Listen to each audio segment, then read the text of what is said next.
Abra sua Bíblia e o seu coração para entender aquilo que Jó passou, o aprendizado que ele teve e de que maneira você também pode ter o seu aprendizado. Vamos ler 22 versículos do capítulo 16 do livro de Jó.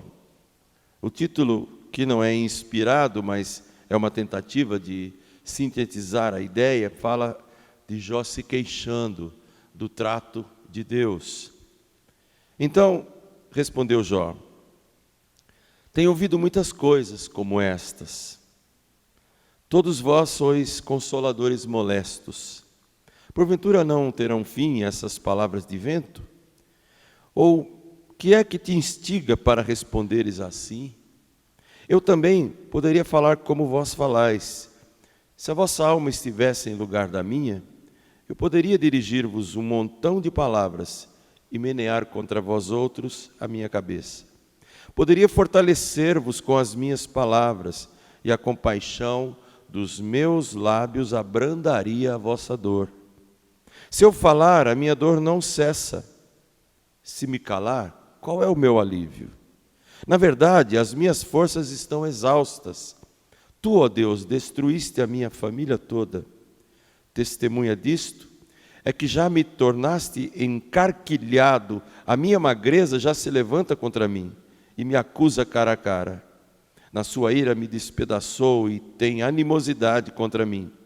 Contra mim rangeu os dentes e, como meu adversário, aguça os olhos. Homens abrem contra mim a boca, com desprezo me esbofeteiam e contra mim todos se ajuntam.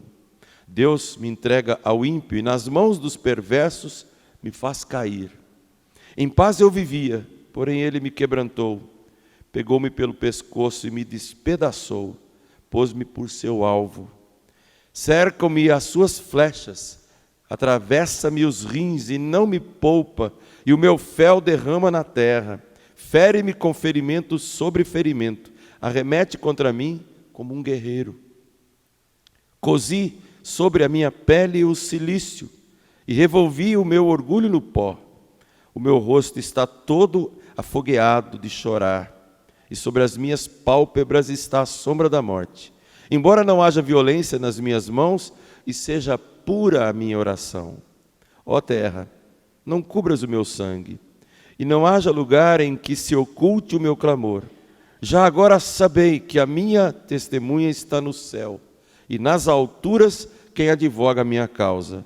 Os meus amigos zombam de mim, mas os meus olhos se desfazem em lágrimas diante de Deus, para que ele mantenha o direito do homem contra o próprio Deus e do filho do homem contra o seu próximo, porque dentro em poucos anos eu seguirei o caminho de onde não tornarei.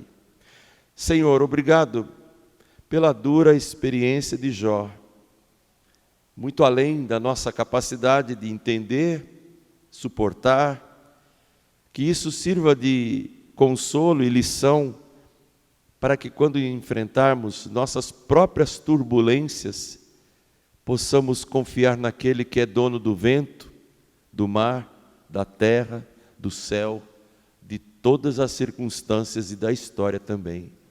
Fala conosco agora, Pai. Tem misericórdia do nosso cotidiano. Em nome de Jesus. Amém. Algumas ponderações antes de entrar no próprio texto. Você já precisou de alguém? Não de dinheiro. Tem banco para isso. Tem pai para isso. Tem sogro para isso. Tem amigo para isso. Mas de alguém com uma boa palavra. Alguém que te vê na pior e te entende. E chega perto e diz algo que às vezes parece ferir, mas depois cura. Amigo mesmo. Do tipo que há décadas atrás o Milton Nascimento falou: coisa para se guardar dentro do coração, debaixo de 7 chaves. Amigo, aquele que tem uma boa palavra para o seu cansaço, uma instrução para a tua estrada tortuosa.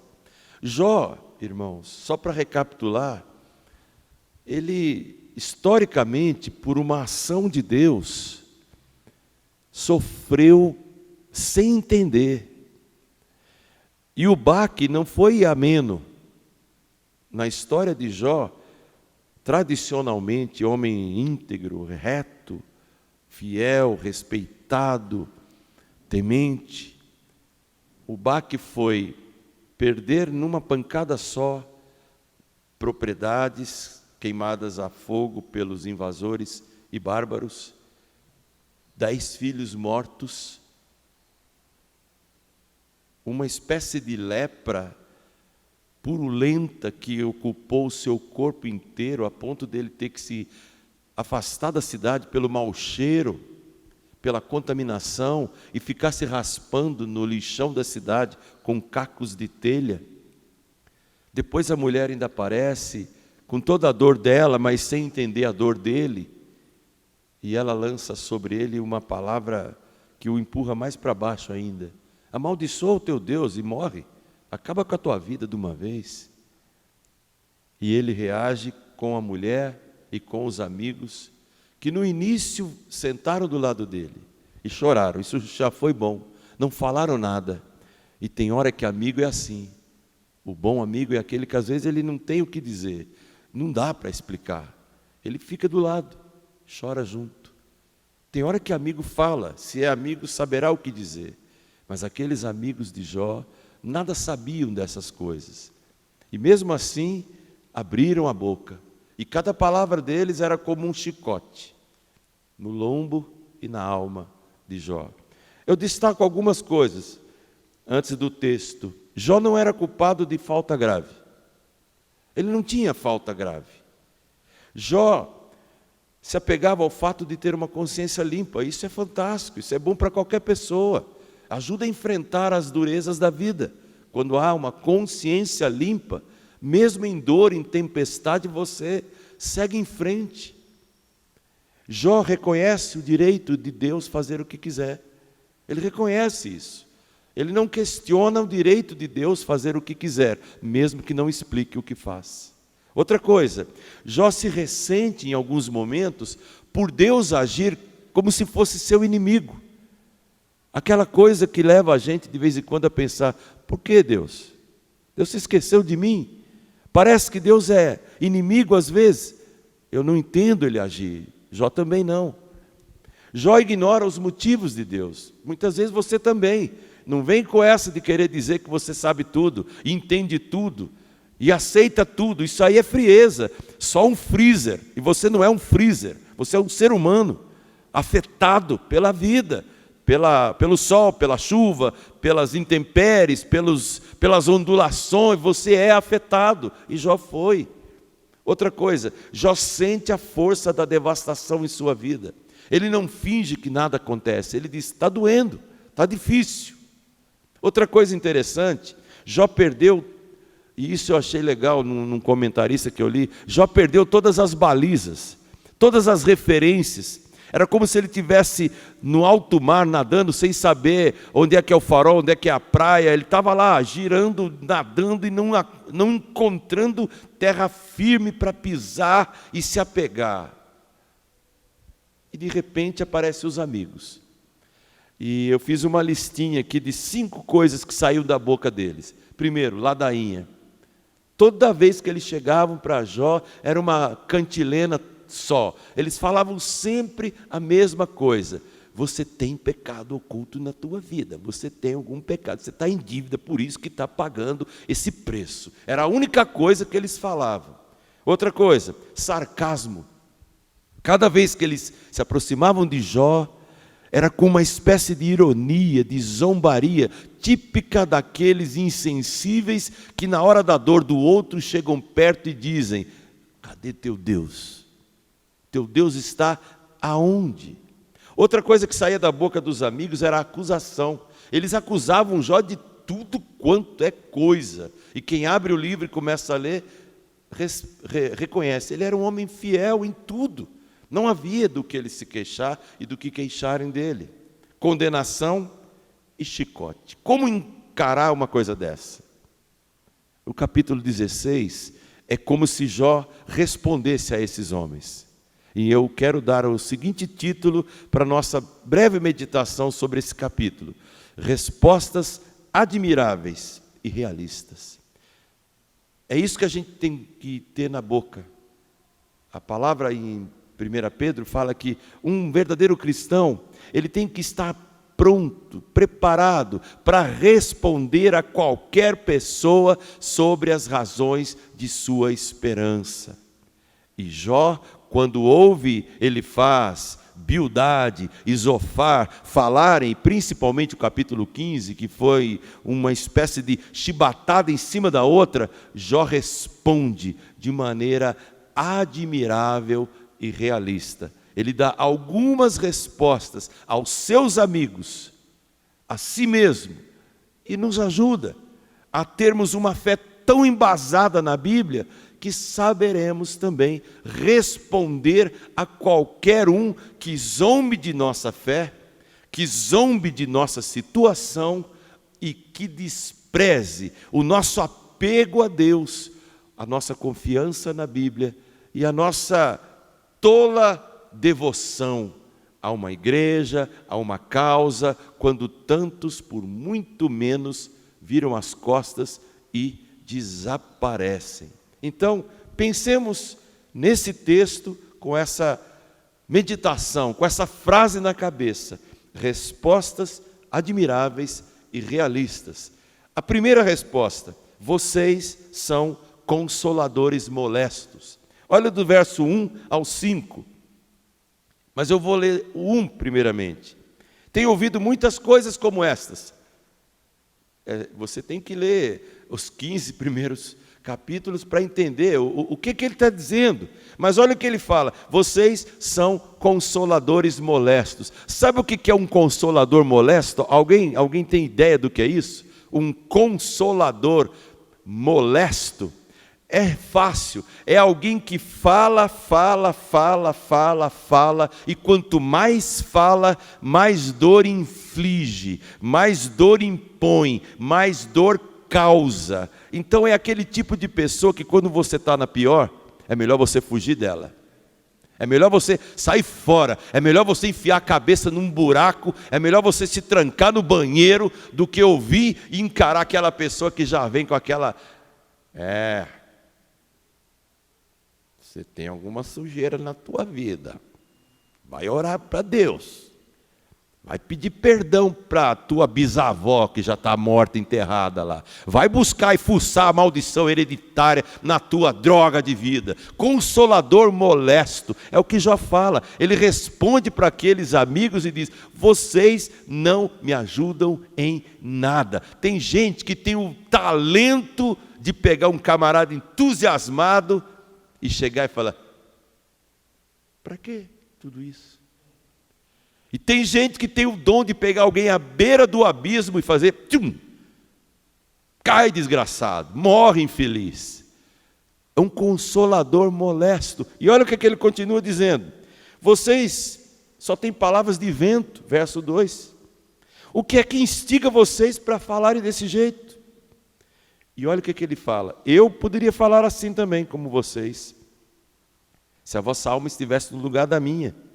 Eu poderia dizer para vocês um montão de palavras contra vocês e balançar minha cabeça em deboche, mas eu também poderia fortalecer vocês com as minhas palavras, e a compaixão dos meus lábios abrandaria a dor de vocês. Essa primeira palavra, essa primeira resposta admirável e firme, que um cristão convicto tem que ter, porque, irmãos, vocês não vão encarar pela vida fora gente boa, gente bacana, o tempo todo. É raro. Gente para pôr você para baixo é fácil, dentro e fora da igreja. E Jó está dizendo: vocês são consoladores molestos. Essa é a frase, a primeira resposta admirável de um homem que estava na pior condição que um homem pode passar. Depois de Cristo não há ninguém que sofreu tanto quanto este homem. E na sua boca, uma resposta admirável e realista. A segunda resposta admirável e realista de Jó é, do verso 6 a 11, vocês não enxergam a minha angústia. Verso 6 a 11, ele diz assim, se eu falar, a minha dor não cessa. Se eu me calar, qual é o meu alívio? Na verdade, as minhas forças estão exaustas. E ele fala, Deus destruiu a minha família. E o testemunho disso é que eu já estou encarquilhado. Sabe o que é isso? Eu estou tão magro que a minha magreza se levanta contra mim e cara a cara, quando eu me olho no espelho, eu vejo o que aconteceu. Angústia. Deus me despedaçou. Parece que Ele está de mal comigo. Verso 9. Rangendo os dentes, como se fosse meu adversário. Ele aguça os olhos contra mim. Os homens, meus amigos, abrem a boca contra mim. Com desprezo me esbofeteiam, contra mim se ajuntam. Deus me entrega ao ímpio e nas mãos dos perversos me faz cair. Isso é um estado de extrema angústia. E Jó está dizendo aos 3 amigos, vocês não entendem a minha dor. Olha, um crente não pode fingir, não pode se desesperar, mas ele sofre angústias, ele se abate. E não é à toa, quem sabe não é para dar a oportunidade de outro chegar e falar, conta comigo. Igreja, como bem disse a Dani agora cedo, é família. E é bom arrumar um salão, preparar uma mesa, ajudar. Mas e naqueles dramas que acontecem às vezes numa segunda-feira fria? Onde alguém sofre calado às vezes, ou chega na igreja tão para baixo, que a gente nem percebe. Perceba a angústia que aflige o teu irmão. Perceba e age de alguma maneira, porque pode ser que o resto não percebeu. Deus deu a você a oportunidade de sentir a dor do outro, e esses amigos não sentiram. Vá lá, se compadeça, não finja uma espiritualidade que te coloca num lugar de super santo, enquanto o seu irmão sofre os diabos e você passa insensível por ele. Jó tinha respostas admiráveis, realistas, porque ele não queria se deixar abater pela insensibilidade daqueles falsos amigos. Então, primeiramente, ele fala, vocês são consoladores molestos, vocês abrem a boca, mas não me aliviam em nada. A segunda coisa, vocês não enxergam a minha angústia. Não há invencíveis, não há pessoas que não sofram, não existe nem pastor, nem presbítero, nem gente antiga de igreja que não sofra e que passe por esta vida de uma maneira totalmente imune. Por isso que Jó, conhecedor de Deus e da sua própria história, ele diz aos amigos, vocês não conhecem a minha angústia. Terceira resposta admirável, vocês não sabem o peso da mão de Deus. Versos 12 a 14. Em paz eu vivia, olha o que ele vai dizer. Mas ele me quebrantou. Pegou meu pescoço e me despedaçou e me colocou por seu alvo. Ele não está falando dos amigos, ele está falando de Deus. Cercam-me as suas flechas, ele atravessa, isso tudo em metáfora, está dizendo quanta dor, quanto pesa a mão disciplinadora de Deus. Ele não me poupa e o meu fel amargo se derrama na terra.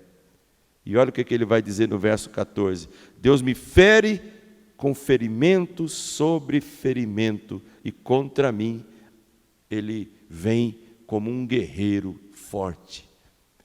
Jó não atribui sua ferida, sua dor às circunstâncias. Ele sabe, Deus está por trás disso, Deus está no comando. A Bíblia fala que Deus castiga a quem ama. E há uma falsa pregação que faz bem aos ouvidos e faz mal à alma. Crente que tem fé não sofre. Que mentira diabólica! E é exatamente quem tem fé verdadeira que é apto para aguentar o tranco da dor e da provação, porque fé genuína só se aperfeiçoa quando provada, quando testada. Os crentes que na primeira prova se diluem, não são crentes, são pessoas interessadas num evangelho que quer a bênção de Deus, mas não quer o Deus das bênçãos. Só quer um Deus produtivo, proativo, meio que Aladim da lâmpada maravilhosa. Vem me dê isso, vem me dê aquilo, vem me dê aquilo outro. Vai congregar na igreja presbiteriana da Eritreia para ver como é que funciona. Vai lá. Vai ver como é que um crente que põe a sua fé em Jesus é tratado naquele ambiente. É colocado em containers que ficam no deserto, e eles ficam lá dentro até morrer, a não ser que neguem a Jesus. E isso a imprensa bonitinha não fala, porque é enaltecer um cristianismo guerreiro e forte. É preciso que o Ocidente entenda que lá no Oriente Médio, lá no Oriente mesmo, lá na Coreia, lá na África, lá na China, cristãos são cristãos. Nós aqui somos arremedos, somos os mimadinhos de Deus que queremos Deus nos servindo. Lá Jó viveria muito bem, aqui ele teria até vergonha de ser chamado filho de Deus. Jó responde: vocês não sabem o peso da mão de Deus. Outra resposta admirável: vocês não conhecem o sentido do quebrantamento. Versos 15 a 17. Cozi sobre a minha pele o cilício e revolvi o meu orgulho no pó. Alguém sabe o que é cilício? Essa é uma boa, não tem nada a ver com silício com S, que é o Vale do Silício lá na América, lugar da tecnologia. É um silício com C. Silício é uma espécie de roupa de pele grosseira, crespada com pontiagudas, peças de madeira ou de ferro, que serviram e serviam durante séculos como instrumento de mortificação, tortura e purificação. É como se fosse um colete que a pessoa coloca para infligir sobre si mesmo uma mazela, uma autopunição. Jó está dizendo: eu cozi, eu coloquei sobre a minha pele alguma coisa desse tipo, que colando em mim me ferisse para que eu não esquecesse a dor que eu estava sentindo. É como autoflagelação, autopunição, automortificação. Jó está dizendo: eu costurei isso sobre a minha pele. Verso de número 15: e revolvi o meu orgulho no pó. Quer dizer, quando eu senti o peso da mão de Deus, vocês não sabem o quanto isso me quebrantou. E a palavra final do verso 15 é impressionante: eu revolvi o meu orgulho no pó. Lá no pó, quando Deus me esmagou, eu percebi quão orgulhoso eu era da minha postura, da minha fidelidade, da minha honra, da minha colocação na sociedade. Eu me enchi de orgulho. E orgulho, meus irmãos, foi o único motivo que levou o diabo a ser quem ele é. A arrogância, a soberba de achar que ele era perfeito e que ele podia ser mais do que era. Verso 16: vocês não conhecem o quebrantamento. Olha o que ele fala: o meu rosto está afogueado de tanto chorar, sobre as minhas pálpebras está a sombra da morte. E o verso 17: embora não haja violência nas minhas mãos, a minha oração continua pura. O cara está quebrantado, ele está querendo entender, ainda não entende, ele só vai entender tudo lá na frente. Mas ele responde aos seus amigos: vocês não me ajudam em nada. Eu sei o quanto pesa a mão de Deus. O quebrantamento alcançou minha alma. Cada palavra que vocês me dizem não resolve, não me aliviam em nada. E a última e mais importante das respostas: vocês não conhecem o meu defensor. Verso 18 a 22. Jó fala algo tão tremendo aqui, meus irmãos, e eu gostaria que você entendesse isso. Ó terra, Verso 18: não cubras o meu sangue, e não haja lugar em que se oculte o meu clamor. Já agora sabei que a minha testemunha está no céu, e nas alturas quem advoga a minha causa. Olha que maneira que ele se refere a Deus. O meu advogado está no céu, a minha testemunha está no céu. E ele olha para os amigos e ele diz: vocês não conhecem o meu advogado, o meu defensor. Verso 20: os meus amigos zombam de mim, mas os meus olhos se desfazem em lágrimas diante de Deus, para que ele mantenha o direito que eu tenho de ir contra ele mesmo, e o direito do Filho do Homem contra o seu próximo. Porque daqui a pouco eu vou seguir o caminho de onde eu não vou voltar. O homem estava tão convicto de que Deus era o seu defensor, que ele chorava diante de Deus, clamava diante de Deus, e não se deixava abater pelos falsos amigos que não sabiam consolá-lo. Eu quero terminar essa meditação dizendo o seguinte: tem hora que a gente tem que responder, porque senão a gente se deixa consumir por uma depressão tão torturante, que o inimigo se aproveita dela para dizer: abandona Deus logo de uma vez. Para que continuar seguindo Deus? Para que continuar servindo a Deus? Sabe, às vezes uma pequena farpinha na nossa unha parece um monstro nos consumindo. Pouco, muito pouco, perto do que Jó passou. Está na hora da gente reagir e responder a nós mesmos, para que não sejamos pessoas lambendo nossa ferida a vida toda, e que nos reergamos no poder de Deus, que nos leva a olhar para Jesus e falar: mesmo que eu passe por aflições, me dê o tal do bom ânimo, para que eu vença o mundo como o Senhor um dia venceu. E foi isso que levantou Jó. É isso que vai me levantar, é isso que vai levantar você. Foca em Deus, como dizia o salmista: por que, minha alma, você anda abatida? Espere em Deus, pois ainda você vai louvá-lo apaixonadamente. Que bom que tivemos um mês abençoado.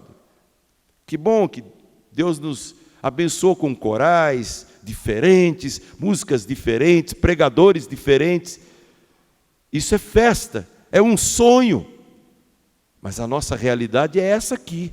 E é aqui que você tem que dizer: Senhor, conta comigo para a tua obra. E mesmo que eu seja questionado e provado, e as circunstâncias venham me abalar, que eu confie naquele que tem poder sobre o céu, o mar e sobre todas as coisas, inclusive sobre o país chamado Brasil, que está numa das piores crises políticas, financeiras, morais, éticas, e parece que isso não abala, não afeta os corruptos e os corruptores, mas pode afetar em muito, grande parcela da população, que sofre sem emprego, sem saúde, e parece que nós mesmos, que somos tão abençoados e privilegiados, já estamos nos acostumando com o noticiário, a lá Cidade Alerta, a lá da Atena, sabe, o caos. Eu me lembro de épocas antigas que havia um jornal, não sei se ele ainda existe, era chamado Notícias Populares. Aquele jornal que quando você espremia saía sangue. O noticiário da TV hoje sai sangue, sai vexame, e de repente a gente já está até meio que sedado por isso. Fique indignado também. E ore e clame a Deus, e tenha respostas na ponta da língua para dizer: a minha esperança está no Senhor. Amém e amém.